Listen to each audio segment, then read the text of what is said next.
do mar, águas interiores e pescas de Moçambique, Sua Excelência o Sr. Ministro da Agricultura e Pescas de Timor-Leste,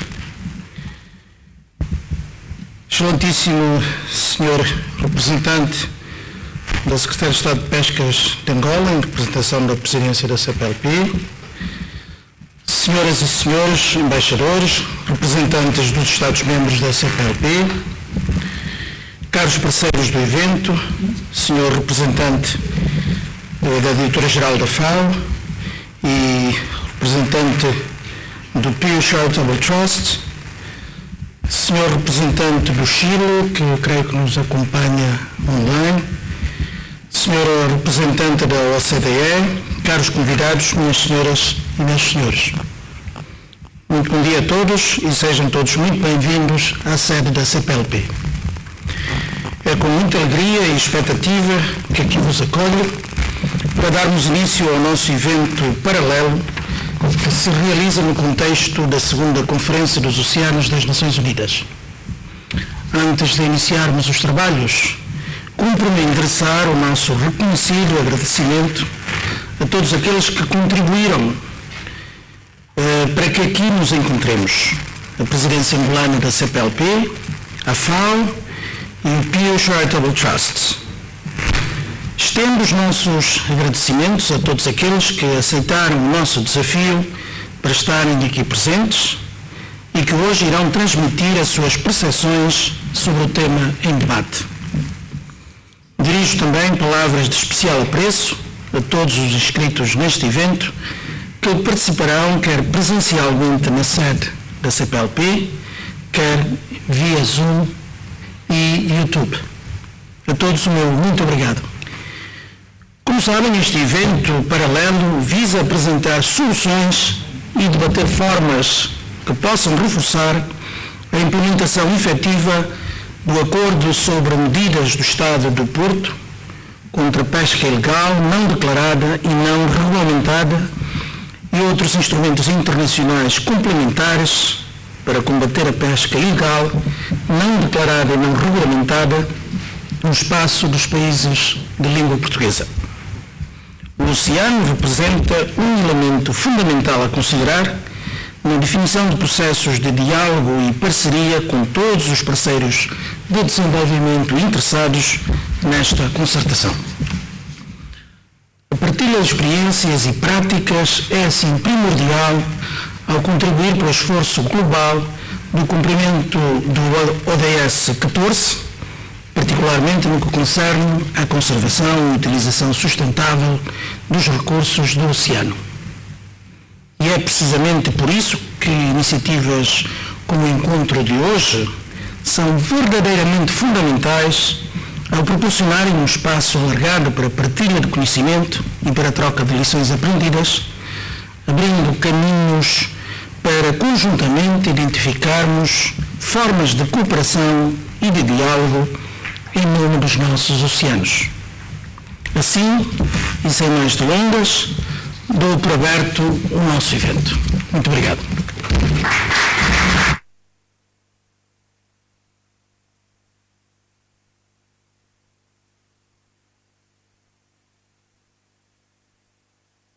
Intervenções.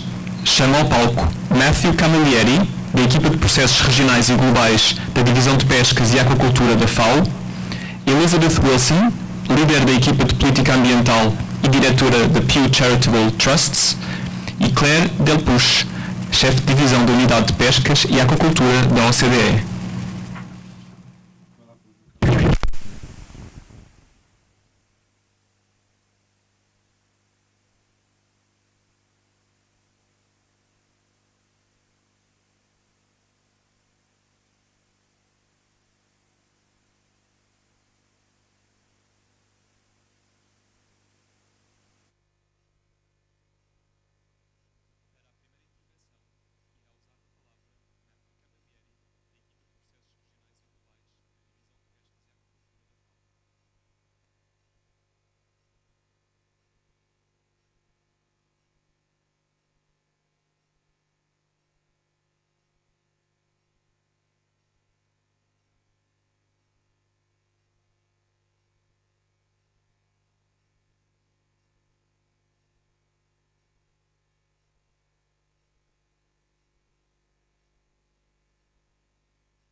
Distinguished delegates,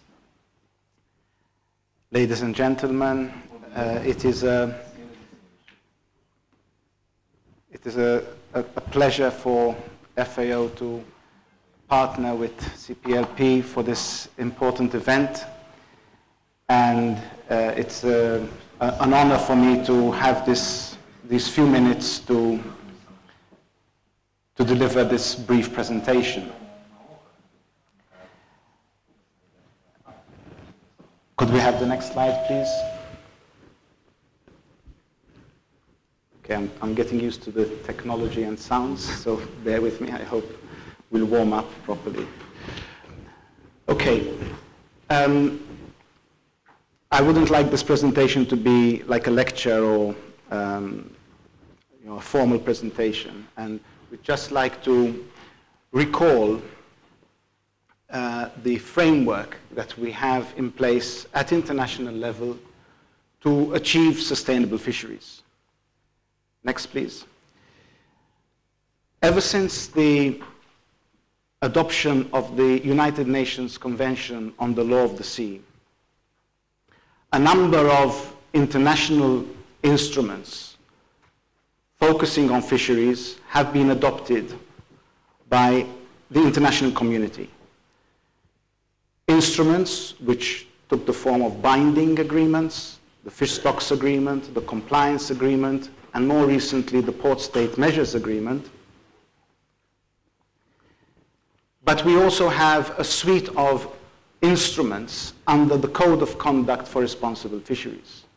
The Code of Conduct for Responsible Fisheries is more than 25 years old, but remains the reference point for the world to achieve sustainable fisheries.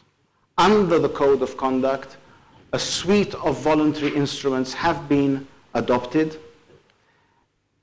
Until very recently, just a few weeks ago, in FAO headquarters in Rome, a technical consultation was convened to adopt a new instrument to deal with transshipment practices.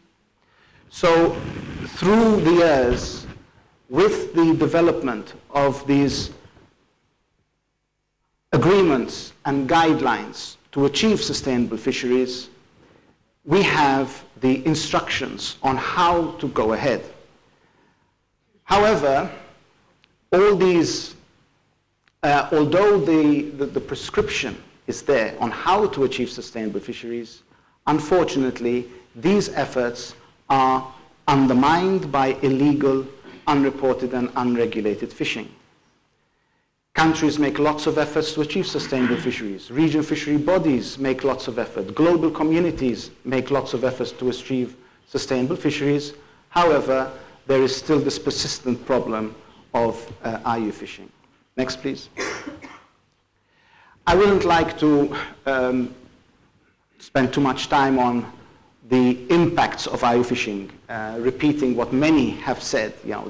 It is, as I just said, undermines efforts to achieve sustainable fisheries, but has lots of destructive impacts. But what I'd just like to recall is that in IUU fishing, there are these three components: illegal, unreported, and unregulated. It's not only about illegal fishing. Having a situation of no regulations is also a problem, because that would lead to an unsustainable situation.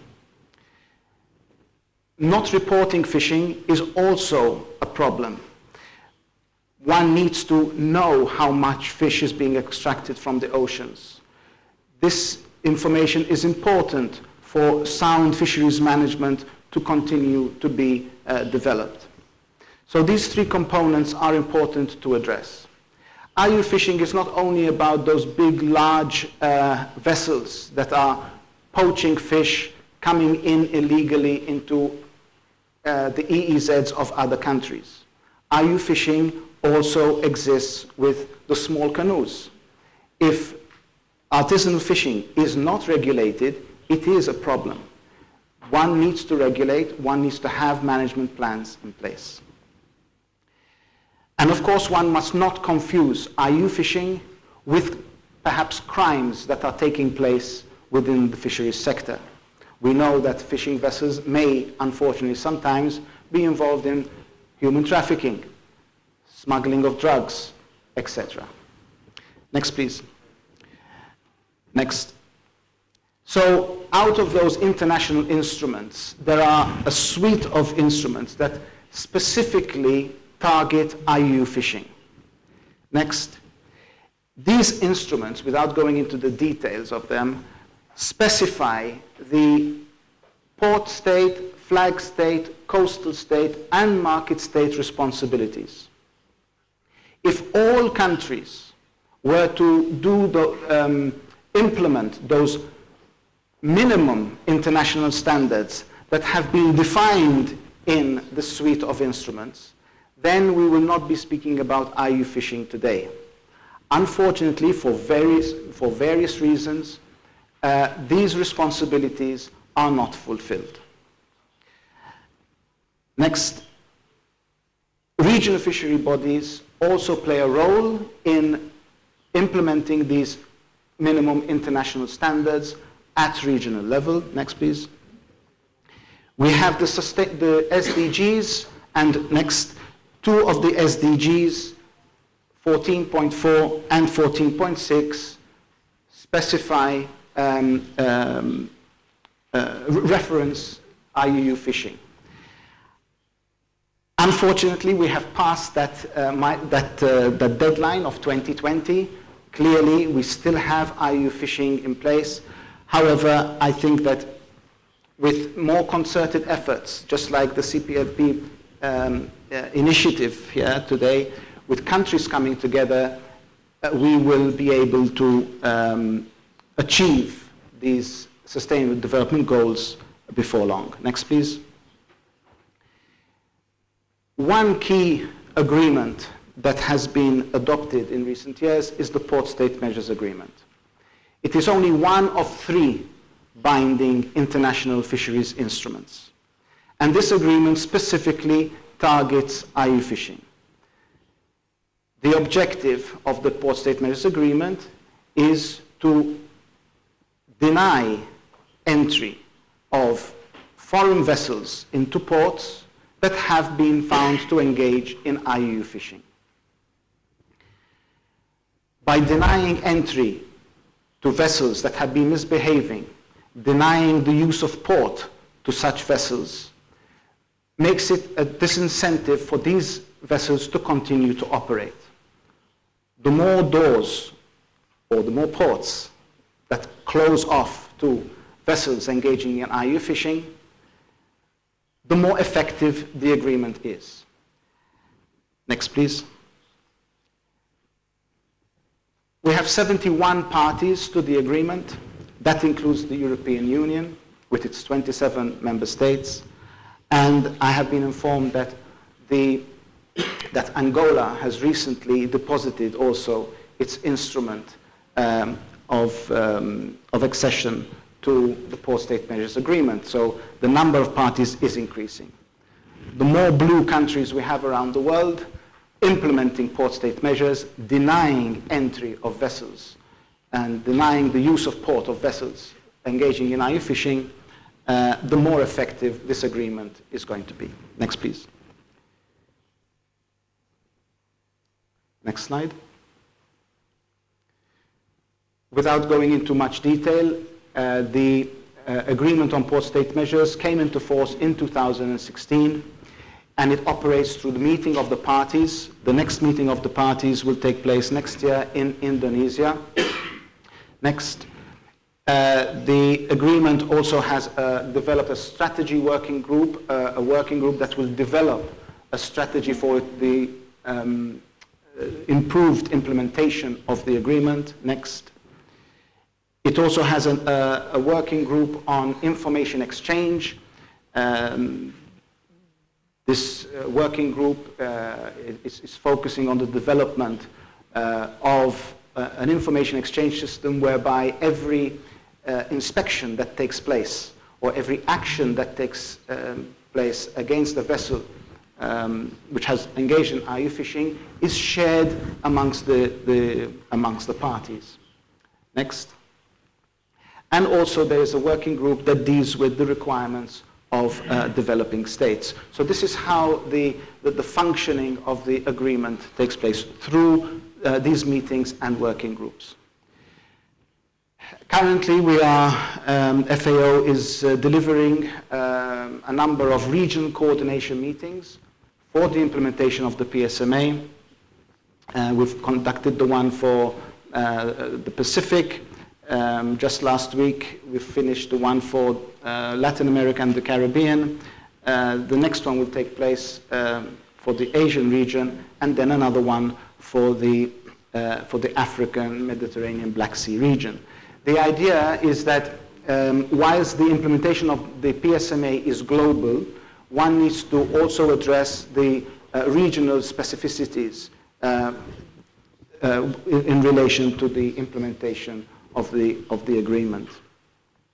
Next, please. This is just a quick summary of how the Port State Measures Agreement functions. Again, we don't have time to go into detail, but essentially a port state needs to make sure that before allowing a vessel into its port, it needs to ensure that that vessel has not engaged in IUU fishing. So it can deny entry into port, or if it allows it to come into port, then there are inspections that take place to continue to verify that the vessel has been operating in conformity with the applicable laws, and then only then would it be allowed to make use of the port. And the use of the port could be to offload fish or even just to take port services. In the event that the vessel has been found to engage in IUU fishing, then other actions can be taken in consultation with the flag state against that vessel. Next, please. The Port State Measures Agreement is not only about detecting and investigating. Next. It also includes action and prosecution. Next. And then it's also about reporting and notification. So if action is taken against the vessel, then the port state notifies the flag state, the coastal state, the RFMO, etc. Next, please. There are, what's important is that there are these global tools that support the implementation of the Port State Measures Agreement, the global record of fishing vessels. Next. Catch documentation schemes. Next. And of course, monitoring, control, and surveillance, which help the port state in taking decisions to allow the vessel to make use of its port or otherwise. Next. And as I said, all the information that is gathered during the inspection and any actions taken should be shared through a global information exchange system that is currently under development. Next. Just looking at these two information exchange systems. Next, please. Next. So FAO has two global systems, the global record of fishing vessels, which includes a list of all authorized vessels around the world. All flag states upload their certified information. That is the first place that the port state goes to check on the identity of the vessel that is coming into its port. And as I mentioned, also the PSMA Global Information Exchange System, which shares information on inspections and actions that are taken. Next, please. Regional fishery bodies I mentioned earlier on have a very important role to play in combating IUU fishing by adopting those minimum international standards laid down in those international instruments and perhaps even having more stringent measures applied to the region. So there are various RFMOs covering the whole world. Some of them are adopt binding measures and others are advisory in nature. Next, please. These are just a list of measures that are taken by RFMOs. As you can see, this is from a survey that we conducted. There are a lot of measures that are taken by most of the RFMOs. Some things like catch documentation schemes and traceability mechanisms still need to be better developed by some of them. Next, please. Capacity development is crucial.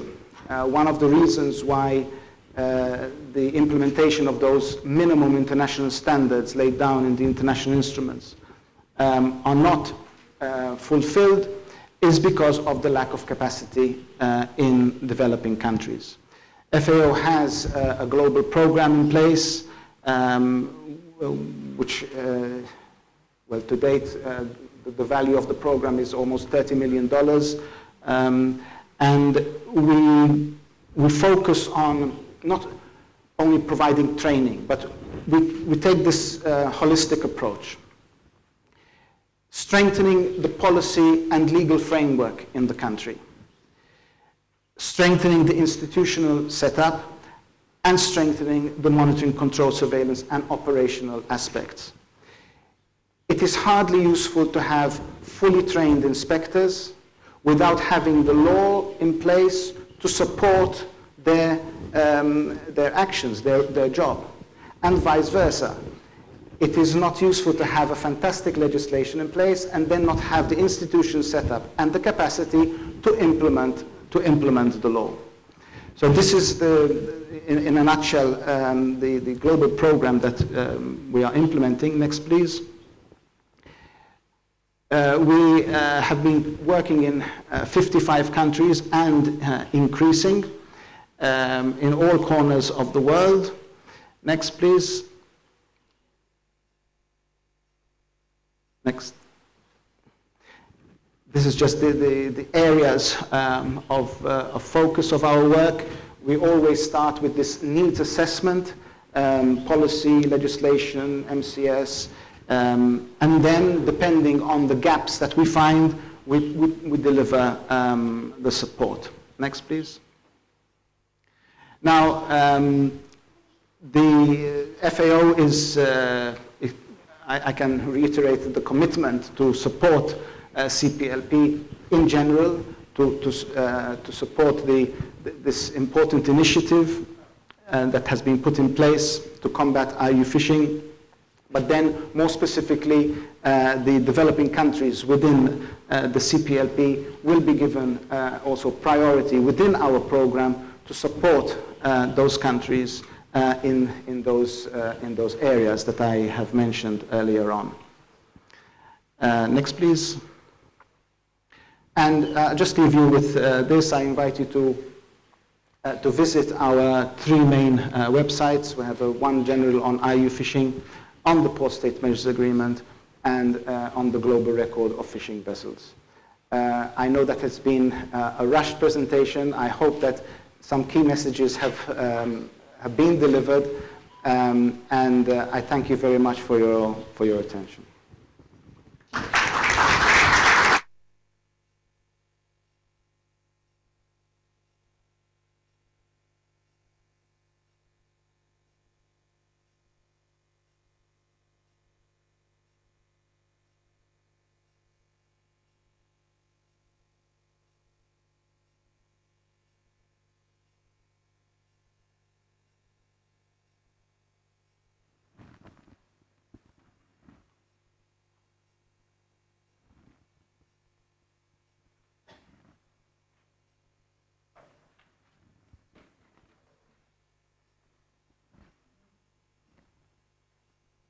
There's a presentation coming. Hold 1 minute.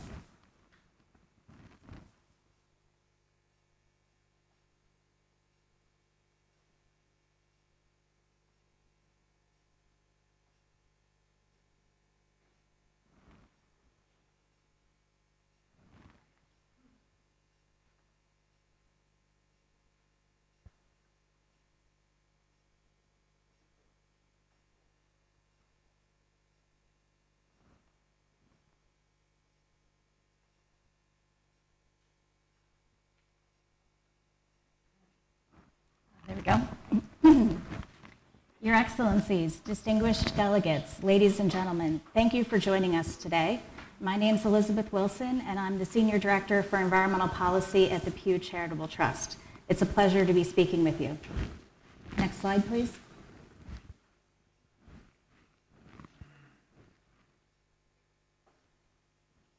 Today I'm going to be talking about Port State Measures Agreement implementation and how information sharing, complementary instruments, and coordination can enhance PSMA implementation. Next slide.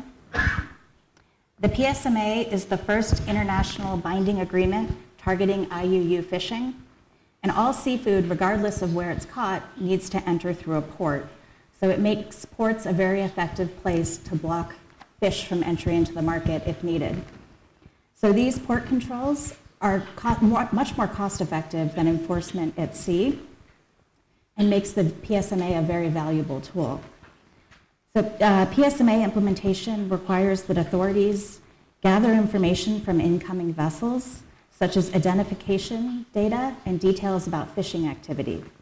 They then must try and verify that information and assess the risk that illegal fishing might have occurred. If anything raises suspicion, the authorities should deny entry into port or allow docking only for inspection.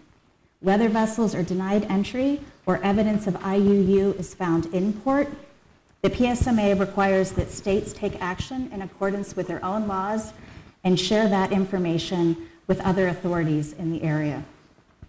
This can be a challenge for some states, so it is important to note that the FAO has a capacity development program and assistance fund to strengthen implementation in developing states.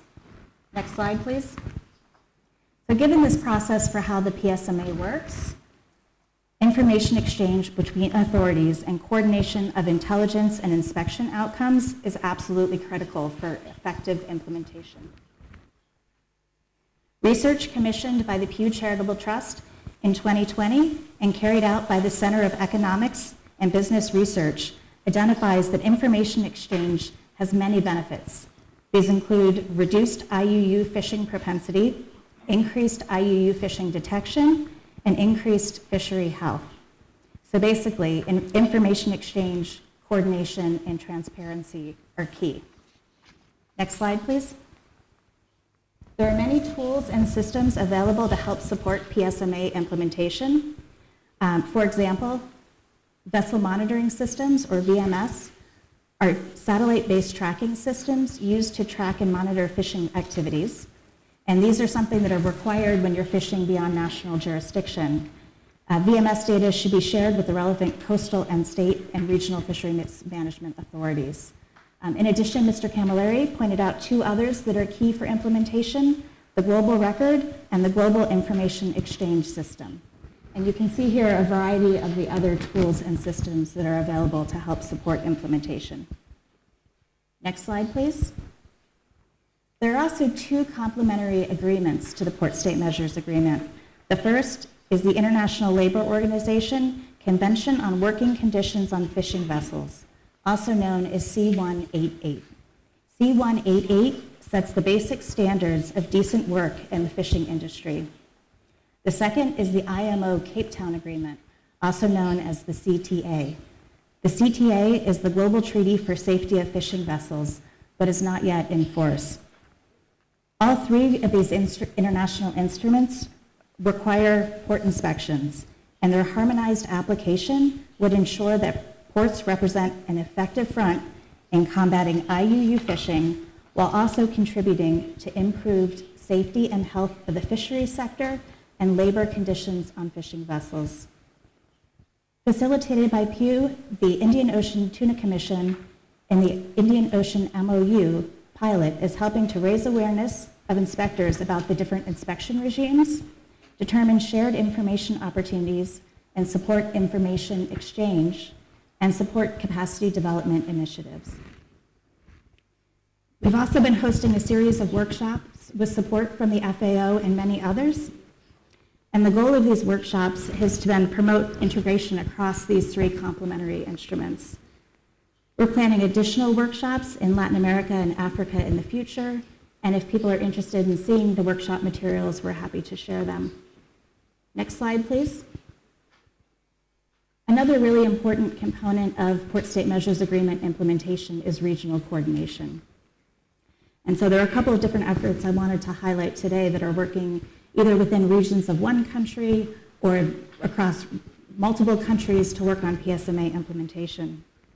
The first is a project in 6 countries in Central America. We've been working with the Fisheries and Aquaculture Organization and the Central American Commission on Maritime Transport. This effort included a capacity needs assessment to identify challenges and opportunities for implementation, development of an MOU between the fisheries and maritime organizations, and drafting of joint protocols between the 2 organizations for inspections of fisheries vessels and protocols for exchange of information. As another example of coordination, Thailand, as a result of being carded by the EUU, Thai authorities adopted the PSMA to implement more stringent port controls, as well as effective monitoring, control, and surveillance, including coordinated inspections across different jurisdictions, such as customs and labor. In the Marshall Islands, technical support from the New Zealand Ministry of Foreign Affairs and Trade and the Pacific Islands Foreign Fishery Agencies helped implement more effective port state measures. All 3 of these coordination efforts have provided positive benefits and show that enhanced regional coordination is the most effective way to implement the PSMA and combat IUU fishing. Working together, countries can exercise better governance of adjacent waters and can manage their resources more effectively. In summary, information sharing and coordination is at the heart of effective PSMA implementation. Tools are available to support implementation, such as the Global Record, the GIES, and VMS. C188 and CTA can complement the PSMA and help with internal coordination. Assistance is available to developing states, particularly through the FAO, and Pew looks forward to continuing our work with the FAO and states to fully implement the PSMA. Thank you.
Greeting from Chile.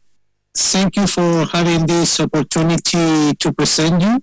My name is Pablo Ortiz and I'm a head of subdirectorate of Fisheries from Pesca. And today I would like to introduce how to become a responsibly port state and what's a prudent key to effectively implement of the PSMA. Next slide, please.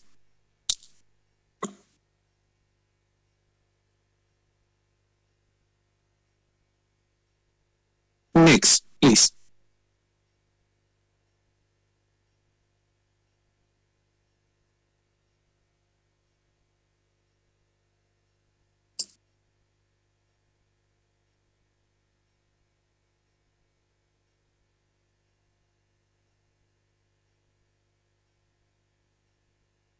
Okay, thank you.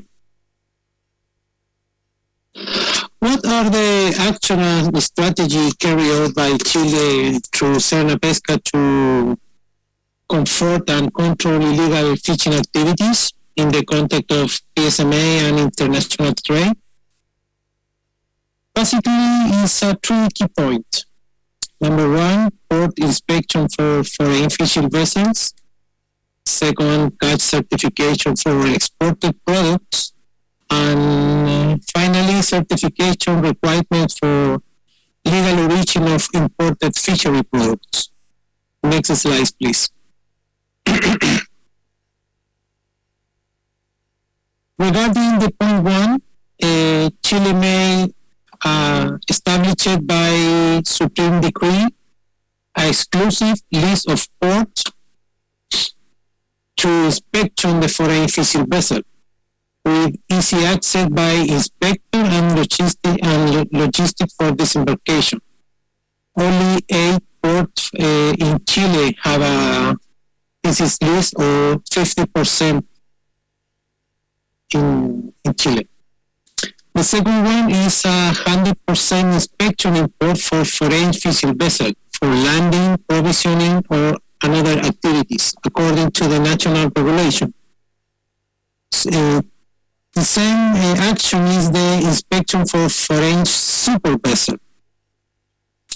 In addition to national requirement, all inspections are carried out in strict compliance with the conservation and management nature of the Regional Fishery Organization and ad hoc international agreement to which Chile is a member, or CNCPs, like FIO, CAMELAR, SPREFMO, and EITTC. National regulation and RFMO CMMs are based of PSMA action and protocols. Next slide, please.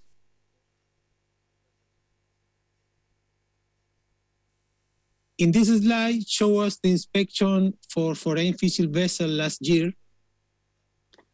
We have 18 SPREFMO vessels, 12 CAMELAR vessels, and 1 ITTSC vessels. Next one, please. This picture tries to see a part of the inspector does on board, like check a VMS track, VMS antenna connection, fishing license, number of boxes, etc. Next slide, please. In a second point, the catch certification for exported product, he have a similar topic, but a little different for the export. If export to the UA, apply to the fishery product as defined in the EU regulation that are destined directly and indirectly to the member country, is carried out on a physical document, is a compulsory and has a charge. The cost of every certificate is around the €51.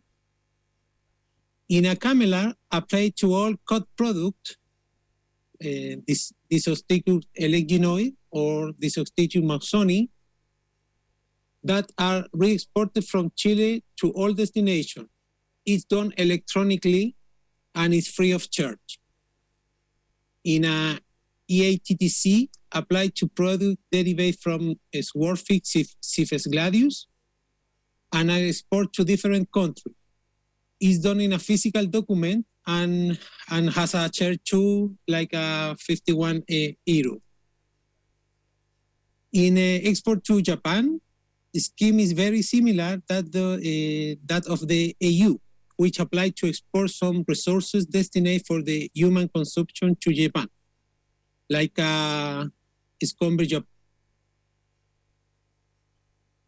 japonicus or gigant squid, and which will be implemented from December of 2022. The important in this point is the most fishery product export from Chile to any destination require the okay of the Serna Pesca for exit clearance by custom. Next, please. This graph is a summary of the catch certificate for product in last year. Chile made more than 5,000 certificates where the most required is to export to the EU, followed by CAMELAR and EATTC. Maybe here is an opportunity to improve. The next step are moving to electronic catch certificate, because in a paper certificate, it's easy to have a human mistake of the UA inspector cannot read clearly the catch certificate made from Chile, delaying the importation and decreasing its freshness. Next, please. The point 3 about the certification requirement for legal origin of imported fishing product into Chile require all the imports the presentation to Pesca of a certificate attesting to the legal origin, which must be issued by the competent fisheries authority in the country of origin. In a left side, you can see a template of the legal origin certificate, and the right side, you can see the number of authorized importation in Chile last year. Next slide, please. Finally, we believe that to promote sustainable fishing and strain implementation of international instruments to prevent, deter, and eliminate IUU fishing, we must do increase the port inspection for foreign fishing vessels, either physically or remotely with the use of technology.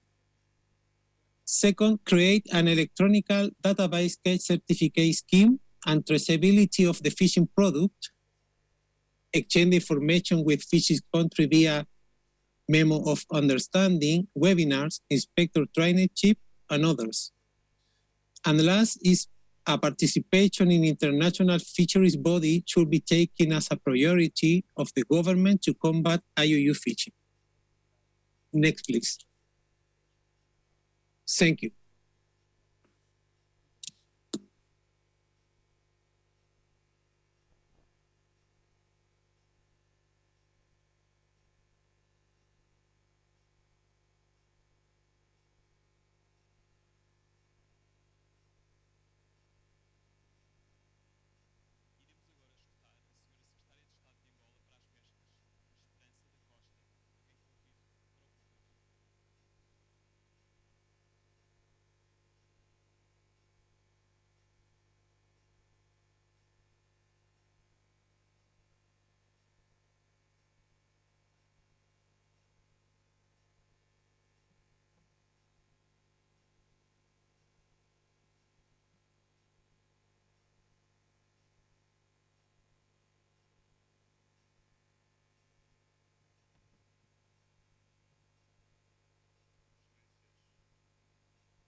ONG PW, senhor representante da OCDE, distintos membros da ligação dos países da CPLP, distintos convidados, minhas senhoras e meus senhores. Faço esta intervenção em representação de Sua Excelência, Senhora Secretária de Estado para as Pescas, que por questão de supervisão da agenda não poderá estar presente. Permita-me a honra de me dirigir a todos os participantes a este magno evento para agradecer o convite que me foi formulado para participar neste importante tema, neste evento paralelo à segunda Conferência dos Oceanos das Nações Unidas, e felicitar os governos da República Portuguesa pela hospitalidade e pela feliz parceria com o governo do Quênia, pelas excelentes condições criadas para o desenvolvimento dos trabalhos. De igual modo, felicitar a CPLP pelo trabalho que tem desempenhado para a afirmação e desenvolvimento das dinâmicas de diálogo e projetos na nossa comunidade, constituindo um importante contributo para a continuidade dos esforços na implementação e regulamentação da Convenção Quadro das Nações Unidas para os Direitos do Mar, reforço da implementação de instrumentos internacionais e como combater, prevenir, impedir e eliminar a pesca ilegal, não declarada e não regulamentada, em particular entre os Estados-membros da CPLP. Excelências, o impacto econômico e social da pesca ilegal reflete no Objetivos em Índice Sustentável 14, que visa regular e combater a pesca e práticas de pesca destrutivas, assim como eliminar os subsídios que contribuem para a pesca ilegal. A pesca ilegal não declarada e não regulamentada constitui uma grave ameaça e exploração sustentável dos recursos biológicos aquáticos, comprometendo as medidas de proteção desses recursos e afetando os ecossistemas marinhos, degradando habitats e provocando a depressão da biodiversidade. A pesca INN está presente em todos os tipos de pesca e em todas as águas, obedecendo a diferentes estágios que, por sua vez, têm início com a aquisição do navio e o seu registro e culminam com a introdução das capturas ilegais nos mercados para a sua comercialização. Em cada uma dessas etapas intervém de modo direto e indireto um conjunto de atores que beneficiam o processo e asseguram o seu permanente desenvolvimento. Excelências, minhas senhoras e meus senhores, os relatórios globais sobre o estado dos oceanos vêm acentuar uma realidade muito preocupante sobre as ameaças que pendem sobre os recursos vivos marinhos, salientando que cerca de 34% dos estoques mundiais estão em sobrepesca e dos 66% se encontram nos limites sustentáveis, apenas cerca de 6% se encontra abaixo do limite de exploração sustentável. Mais de 1/3 do peixe e dos produtos da pesca entram no comércio internacional e têm gerado mais de $1.000 milhões americanos em receitas comerciais. Mas os pescadores que realizam pesca ilegal não declarada e não regulamentada evitam os custos operacionais associados à gestão sustentável das pescas para acessar o lucro fácil dentro do mercado global de pesca. Esta atividade nociva coloca os produtos legítimos em desvantagem e provoca perdas globais nas dezenas de $1.000 milhões a cada ano. Todos os Estados-membros da CPLP são estados costeiros ou estados insulares, têm uma vasta área oceânica sobre as nossas respectivas jurisdições, que perfazem no seu conjunto mais de 7,5 milhões de quilómetros quadrados, constituindo um espaço privilegiado nos oceanos. Por isso, através da língua portuguesa, afirmamos na mútua coordenação de políticas e programas de cooperação, reafirmando o interesse dos oceanos na nossa história e cultura, mas também na promoção dos desafios para a gestão nacional e sustentável dos oceanos, dos recursos, troca de informação e de participação no crescimento produtivo da economia azul e desenvolvimento sustentável, apoiado no conhecimento e inovação. Este evento é mais uma oportunidade de assumirmos como Estados costeiros a cooperação bilateral e multilateral na promoção da pesca responsável e contribuirmos com a colaboração e cooperação na comunidade CPLP nos desafios de desenvolvimento sustentável, em particular o Objetivo 14, interagindo com uma rede e com um instrumento vinculativo na implementação da estratégia da CPLP. É nesse sentido que o Acordo sobre Medidas do Estado de Porto, Psma, assume importância fundamental, tendo Angola assinado o acordo e procedido à sua ratificação pela Resolução número 0222 de 11 de janeiro.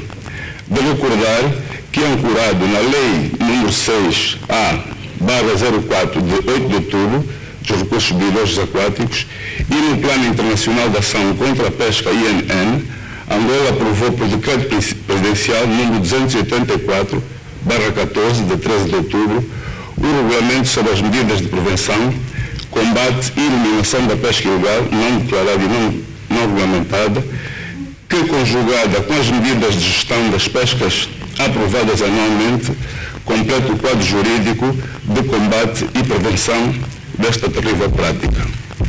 Excelências, na passada semana, a Conferência da Organização Mundial do Comércio, OMC, alcançou um importante acordo entre os 164 Estados-membros para a eliminação dos subsídios da pesca que promovem a pesca ilegal.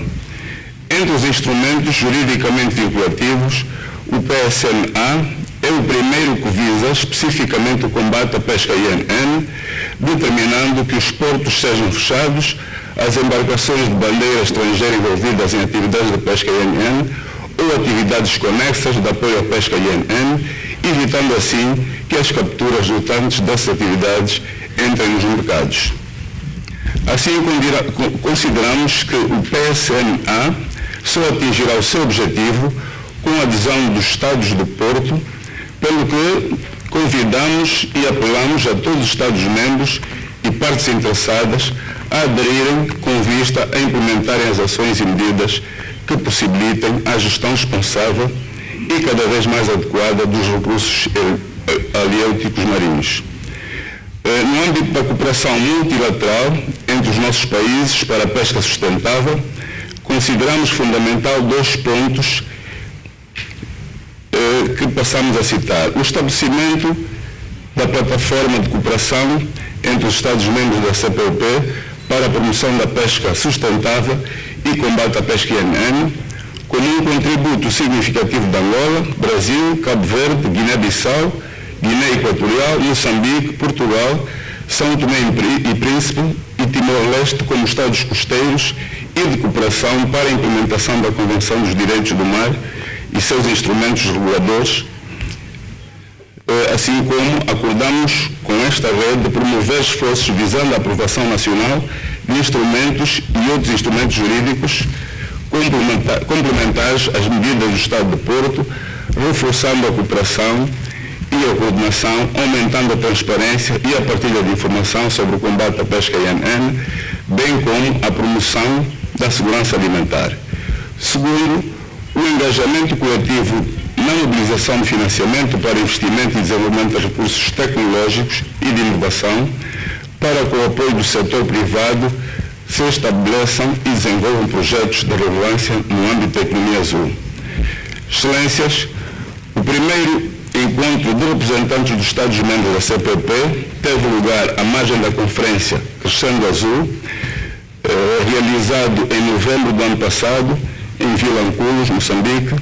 Resultou na identificação dos principais desafios ao combate à pesca INN nos países que falam português. Iniciou-se igualmente a reflexão sobre a forma de cooperação para ultrapassar esta grande ameaça.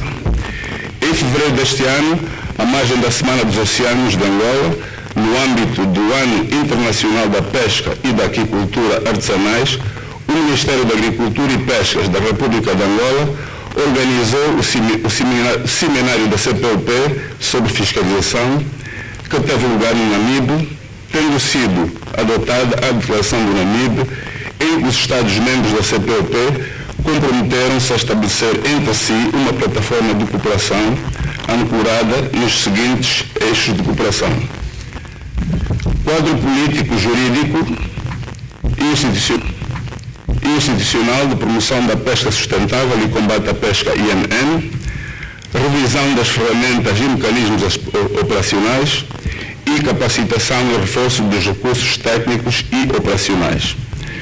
A quinta reunião dos ministros dos Assuntos do Mar, realizada em maio em Luanda, analisou um instrumento jurídico para estabelecimento e criação da plataforma para o combate da pesca ilegal nos Estados-membros. Estão lançadas as bases para a definição de um plano de ação conjunto que inclua a partilha de informação, de conhecimento, de tecnologia para uma ação concertada de maior cooperação entre os Estados-membros para que se possa efetuar a transição para uma economia azul de escala, num quadro de desenvolvimento e alicerçada no conhecimento científico com impacto direto na melhoria da qualidade de vida das nossas populações. O nosso reconhecimento aos representantes dos Estados-membros da CPLP pelo trabalho árduo desempenhado e que permitiu elaborar este instrumento, e de igual modo a equipa técnica da FAO e da CPLP, as nossas felicitações pontuais pelo contributo que deram neste processo e aos parceiros na implementação e desenvolvimento. Contamos com o vosso apoio na implementação dos objetivos dessa plataforma. Em nome da República de Angola, desejo a todos uma excelente celebração deste dia histórico que aproxima mais uma vez as nossas nações em prol de um objetivo comum para benefício e progresso das gerações presentes e futuras. Só juntos podemos fazê-lo, salvo os oceanos. Bem-ajam.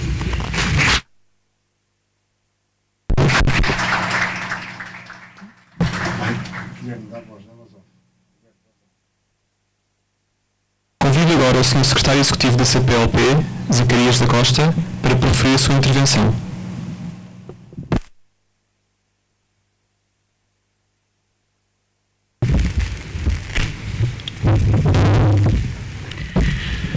Saúdo novamente aqueles que estavam aqui na sala no princípio e queria reconhecer a presença da Sra. Ministra do Mar, da Guiné Equatorial, creio que estava aqui o Sr. Ministro de São Tomé e Príncipe, que não estava, da Guiné-Bissau, aliás, está, e o Sr. Secretário de Estado do Mar, de Portugal, e também a Diretora Adjunta da FAO, já aqui presente também. Minhas senhoras e meus senhores, volto aqui ao palco para falar sobre um dos mais fortes elementos identitários da CPLP, que é naturalmente o oceano. E penso que o potencial de cooperação que o oceano encerra é, portanto, um dos mais promissores no espaço da CPLP.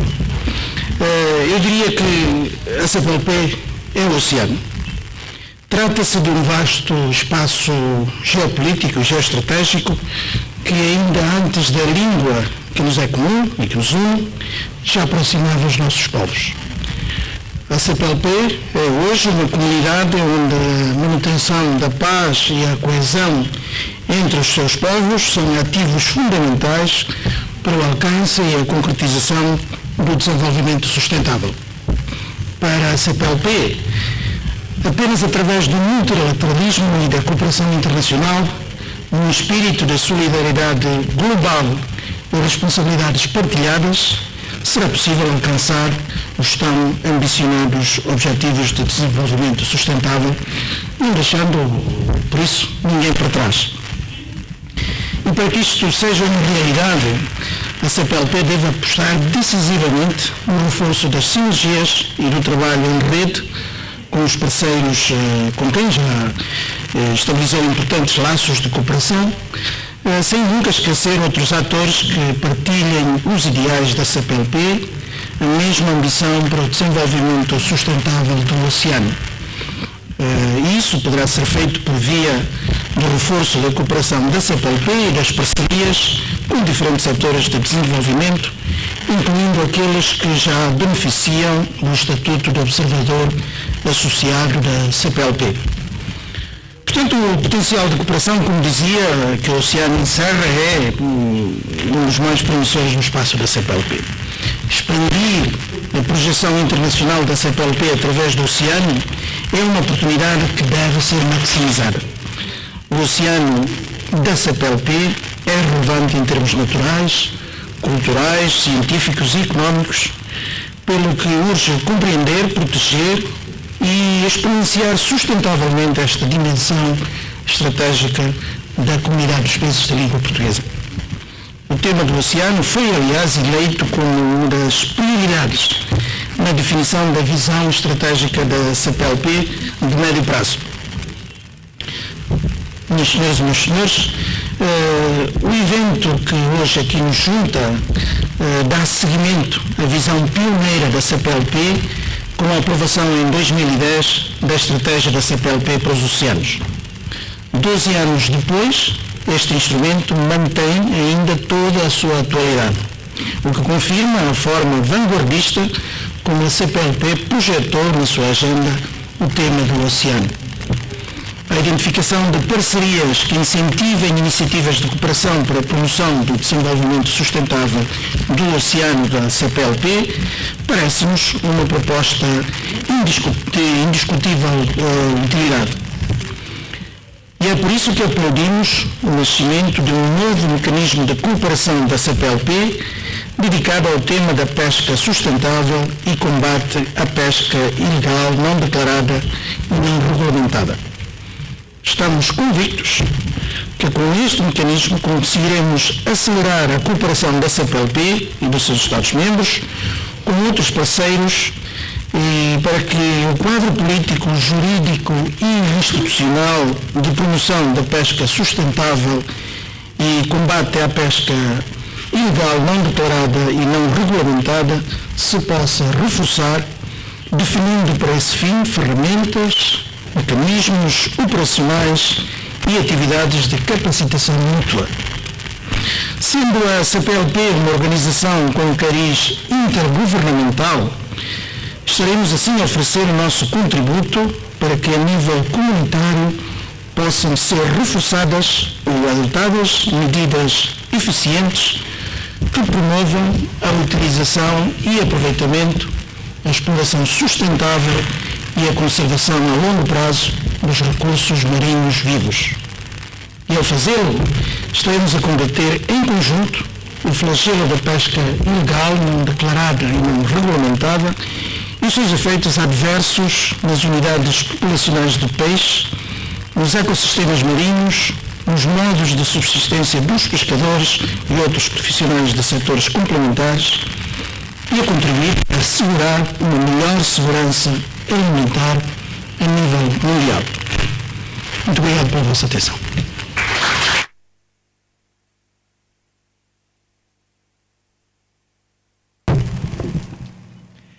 Irá agora usar da palavra Claire Delpuch, chefe de divisão da Unidade de Pescas e Aquacultura da OCDE.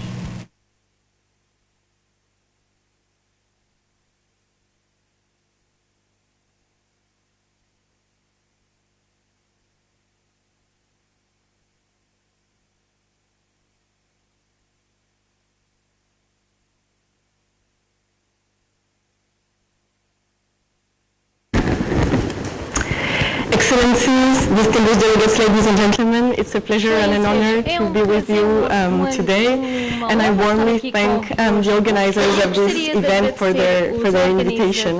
My name is Claire Delpuch. I'm the head of the Fisheries and Aquaculture Unit at the OECD, the organization. Pescas e Aquacultura da OCDE. Portanto, a pesca INN é tão difícil, é um problema tão difícil de regulation, through enforcement, through sanctioning, and including financial sanctioning, because we know that as long as IUU fishing will be profitable, it will be very hard to eliminate. And so I'm very happy to share today recent work that we've done with the OECD Fisheries Committee on how to eliminate government support to illegal, unreported and unregulated fishing. And when I talk about government support, I refer to direct subsidies, but also to the use of government-funded infrastructure such as port and services, which represents a large share of government support in many countries. Next slide, please.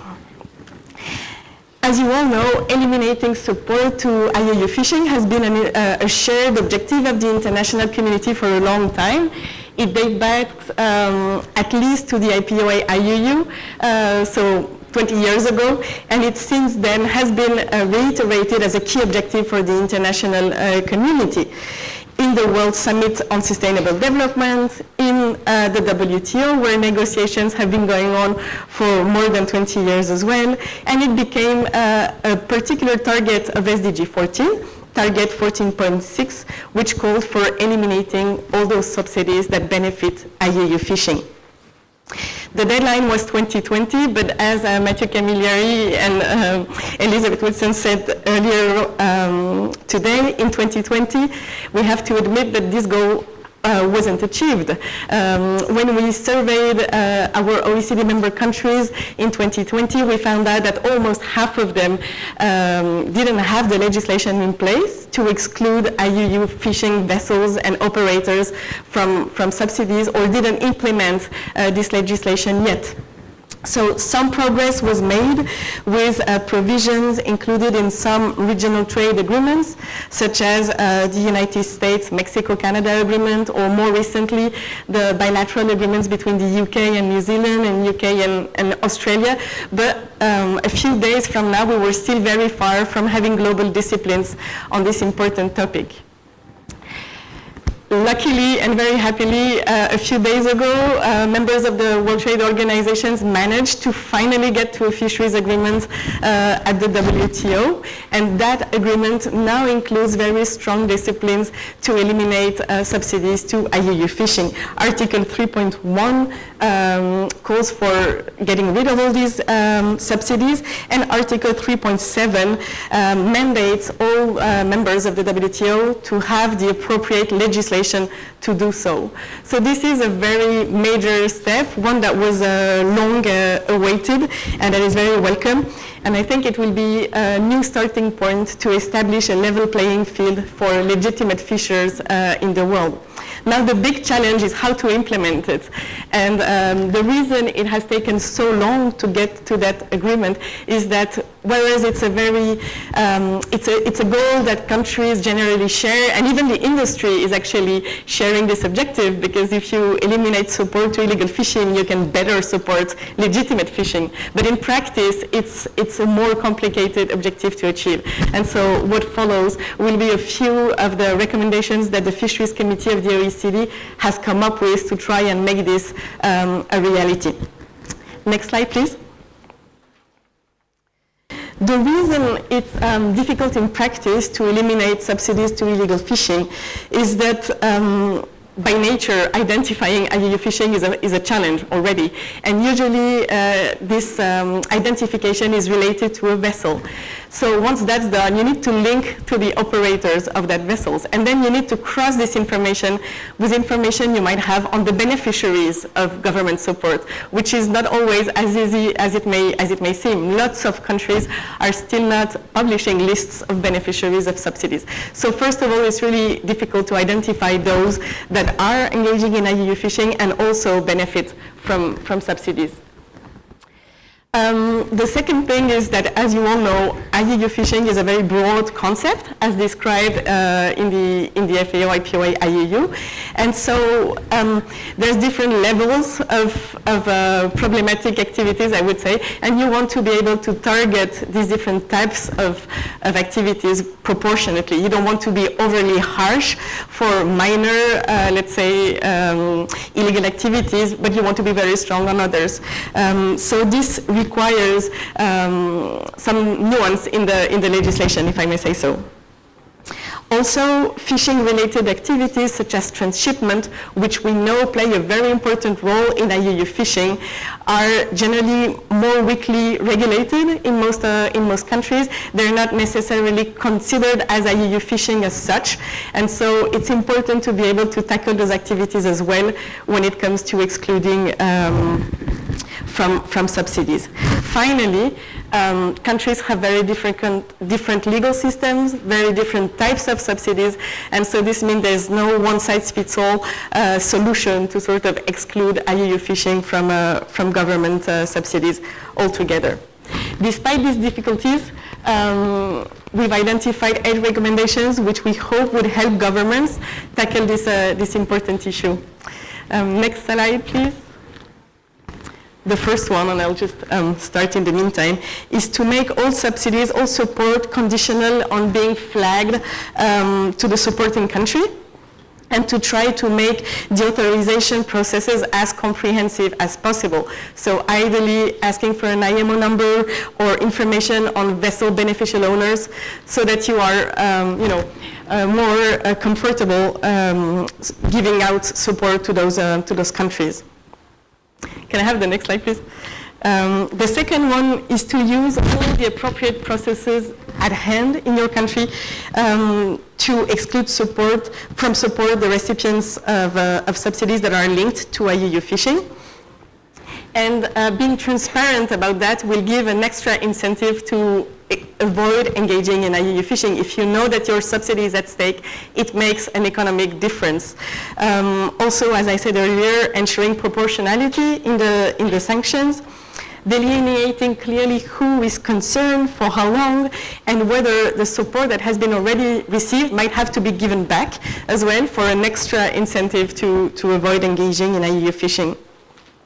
And finally, trying to disconnect action on subsidies from other types of sanctions related to IUU fishing, such as vessel listing, because we know these processes, which sometimes involve RFMOs and other countries, can be very long processes, and so it might be possible for countries to already cut access to subsidies before these long processes related to IUU vessel listing actually get to their conclusion.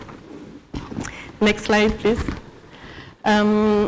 We also recommend adopting a comprehensive and practical definition of IUU fishing in the national legislation, because as I said, every legislative framework is different, and having a definition in your own legislation may facilitate action, may facilitate cooperation with other countries. Stronger regulation of transshipment is also something I mentioned earlier on. It's very important for all types of things, but also in this context of cutting support to IUU fishing. Obviously, implementing the PSMA, this is something I don't need to explain because we've just talked about it so much. And finally, improving information sharing and transparency, both on those who are found to be involved in IUU fishing and on the recipients of subsidies, as I mentioned earlier, to facilitate the cross-checking of information.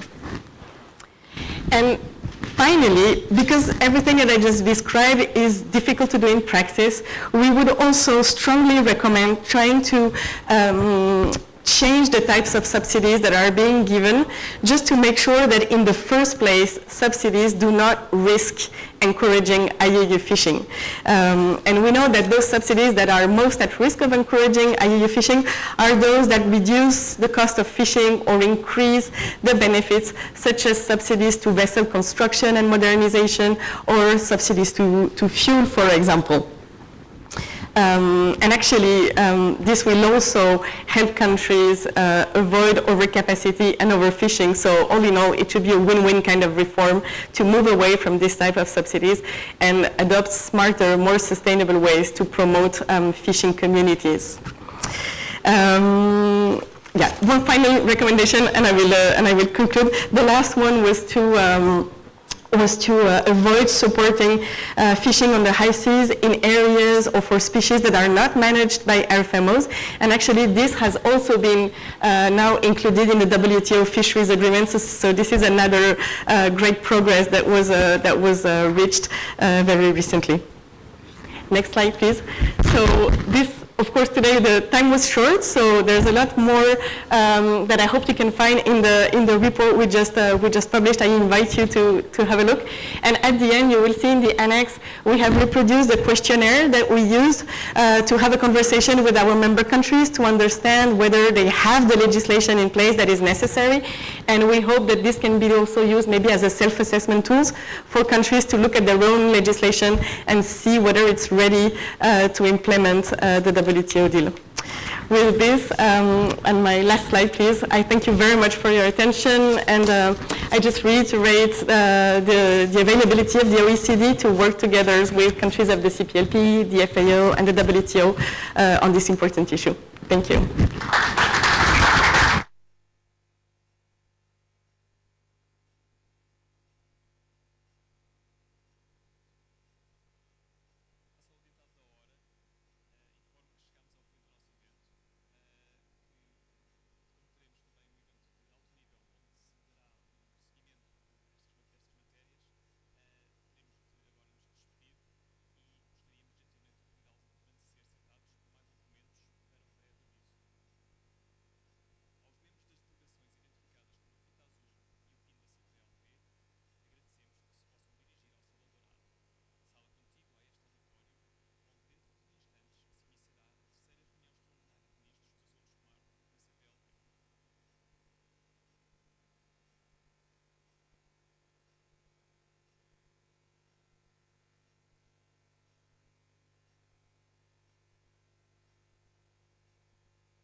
resto?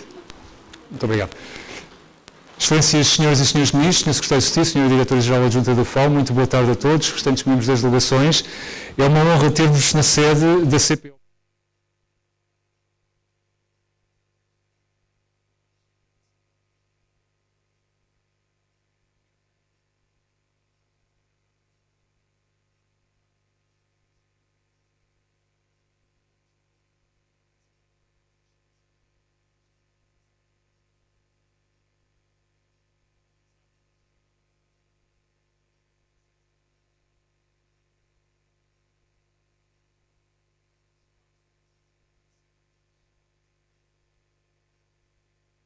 O Executivo trabalhou de forma acelerada, considerando a importância do tema que já foi refletido nas intervenções de Vossas Excelências.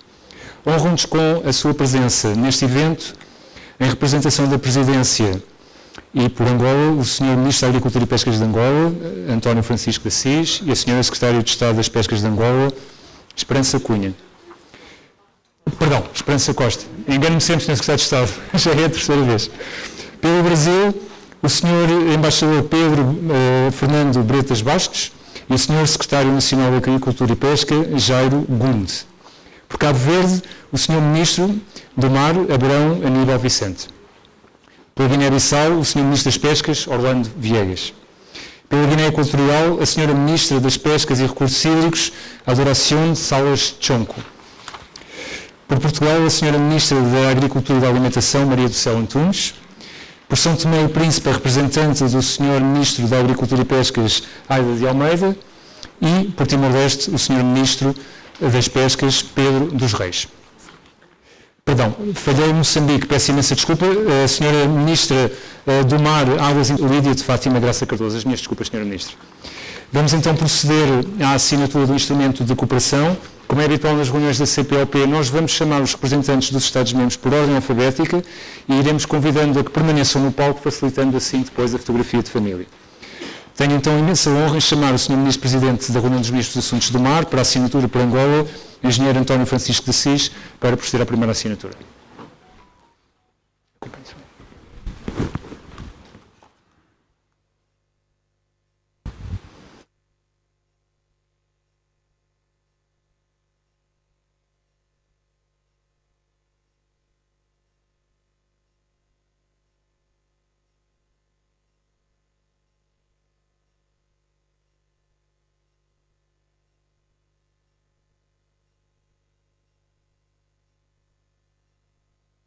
Pouco a sua máscara para a fotografia.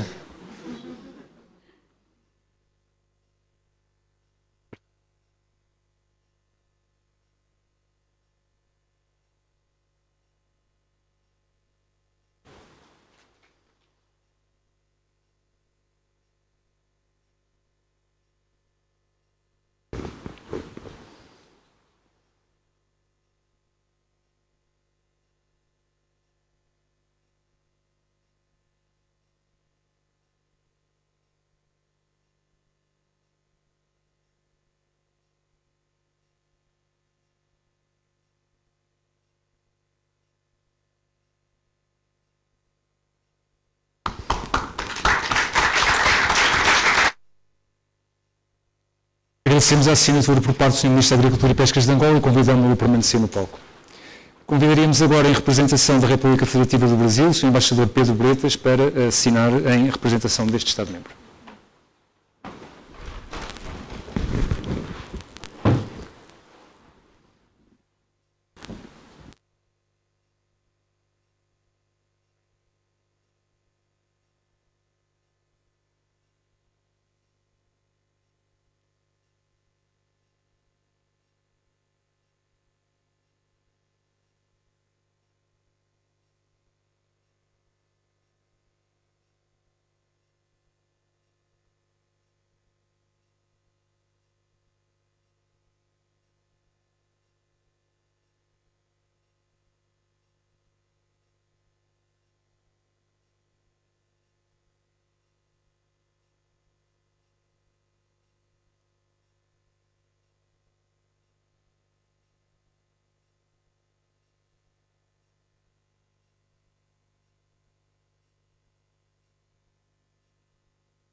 Agradecemos a assinatura por parte do Sr. Embaixador Pedro Bretas, em representação do Brasil.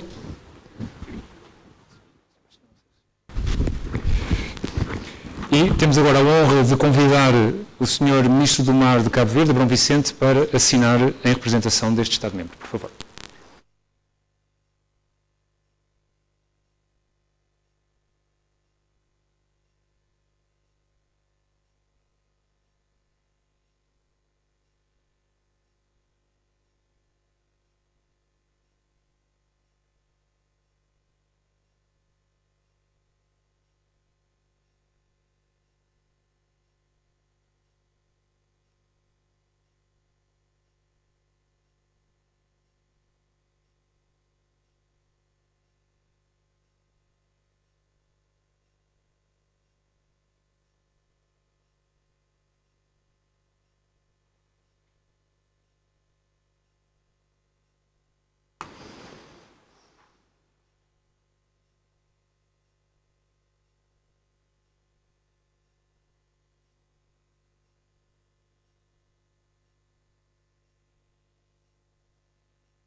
Agradecemos a assinatura por parte do Sr. Ministro das Pescas de Cabo Verde, convidamos-o a ficar junto aos restantes representantes dos Estados-membros e temos a honra de convidar agora, pela República da Guiné-Bissau, o Sr. Ministro das Pescas, Orlando Mendes Veiga, para a assinatura do Instrumento de Cooperação.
Agradecemos a assinatura por parte do Sr. Ministro das Pescas da Guiné-Bissau e convidamos-o a ficar junto aos seus pares.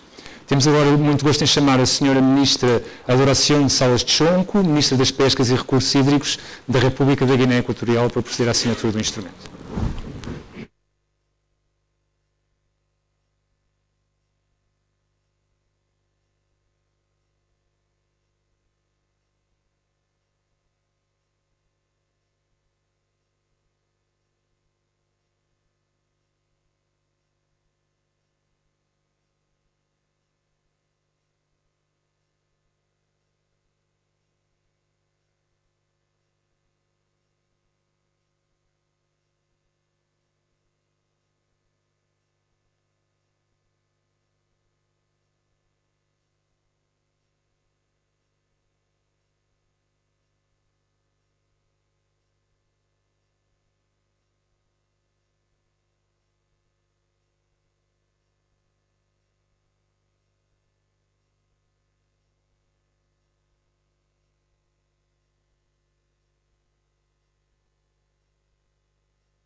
Agradecemos a assinatura por parte da República da Guiné Equatorial e convidamos a Sra. Ministra a permanecer junto aos seus pares.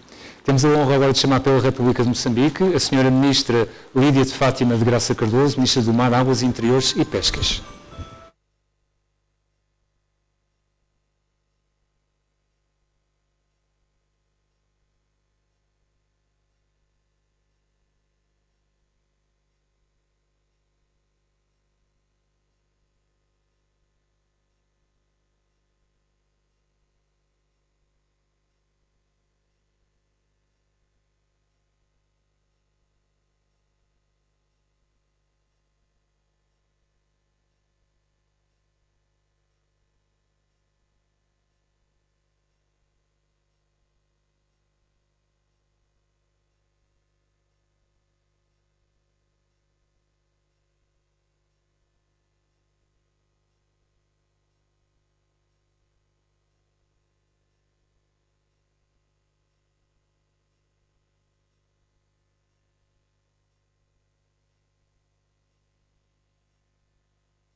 Ministra do Mar, Águas Interiores e Pescas, e temos agora a honra em chamar a Sra. Ministra da Agricultura e da Alimentação de Portugal, Maria do Céu Antunes, para assinar o instrumento em nome deste Estado-membro.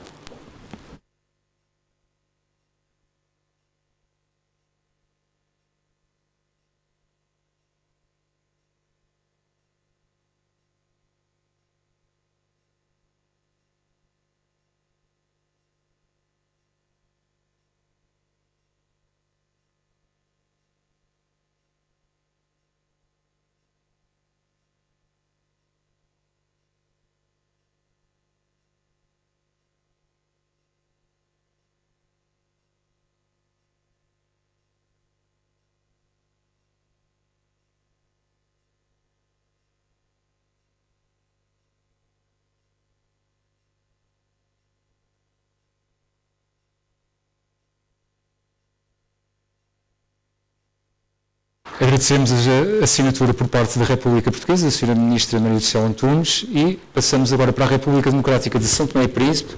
Tenho muito gosto em chamar a Aida Almeida, representante do Sr. Ministro da Agricultura e Pescas de São Tomé e Príncipe.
Agradecemos a assinatura por parte de São Tomé e Príncipe e, como a CPLP tem 9 Estados-membros, o último Estado-membro por ordem alfabética é a República Democrática de Timor-Leste. Temos muito gosto em chamar o Sr. Ministro Pedro dos Reis, Ministro da Agricultura e Pescas de Timor-Leste, para proceder à assinatura do instrumento.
Agradecemos a assinatura por parte de Timor-Leste e com a assinatura de Timor-Leste o acordo está assinado e rubricado por todos os Estados-membros da CPLP.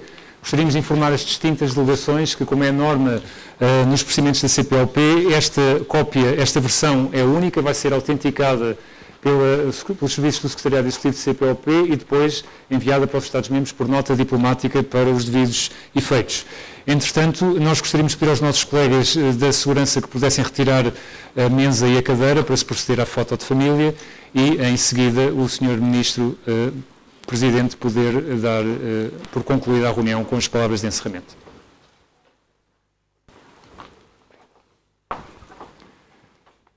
Faremos uma foto de família apenas com os Srs. Ministros. Convidamos para esta fotografia o Sr. Secretário Executivo e a Sra. Diretora-Geral Adjunta da FAO, também, por favor. E a segunda foto poderá ser feita com os restantes elementos das delegações.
delegações retomem os seus lugares e convidaríamos o Sr. Ministro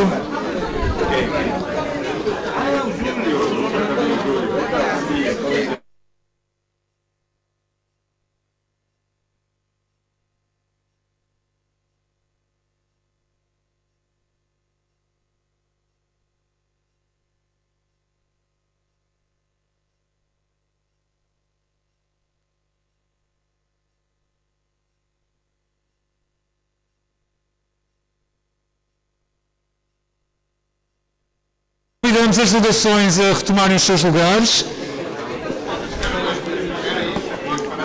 e convidamos o Sr. Ministro António Francisco de Assis para as palavras de encerramento. Uma coisa muito interessante.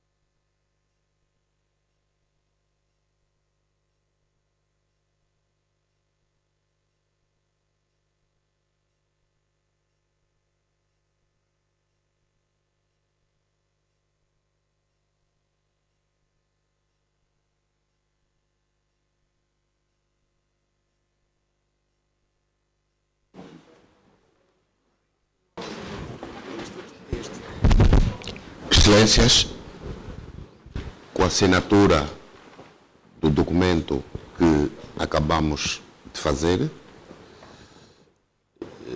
nós vamos assim concluir a nossa sessão de trabalhos.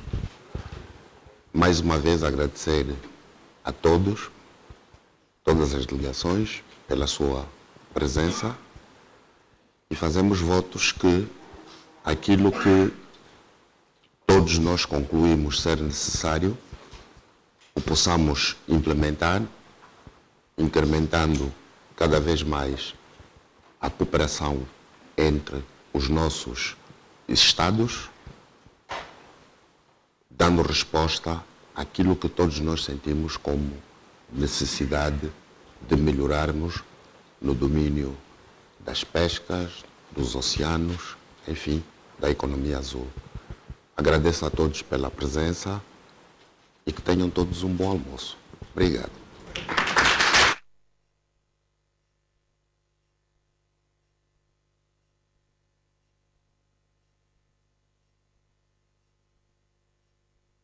No salão árabe da CPLP, piso 5, um almoço.